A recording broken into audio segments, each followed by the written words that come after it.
Dear Mike, a good friend of mine at work had a big tragedy in their life, and we're all trying to be supportive, but we don't know what we look for, and should we be concerned about any after effects of the tragedy? Well, I don't know what the big tragedy is, but let's assume the tragedy's big. Tragedy's big, real big.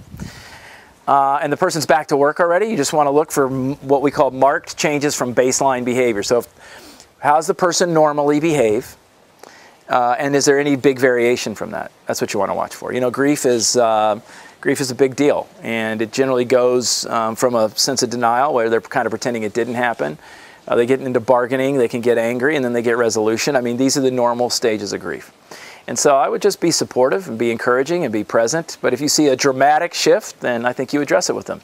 Here's what I always find interesting. People are always afraid to ask a question, like somehow there's some big scary thing that's going to happen. Nothing scary is going to happen. Just ask the question. If they don't want to talk about it, they don't want to talk about it. If they do want to talk about it, they do want to talk about it.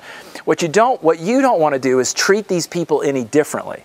Because sometimes we start treating them like they have leprosy or something. And they just went through a tragedy, and they just need friends' support around them. Try to act as normal as possible. You know, don't be all weird or anything like that. And if you do that, I think you'll be fine. If you're concerned about them, ask them.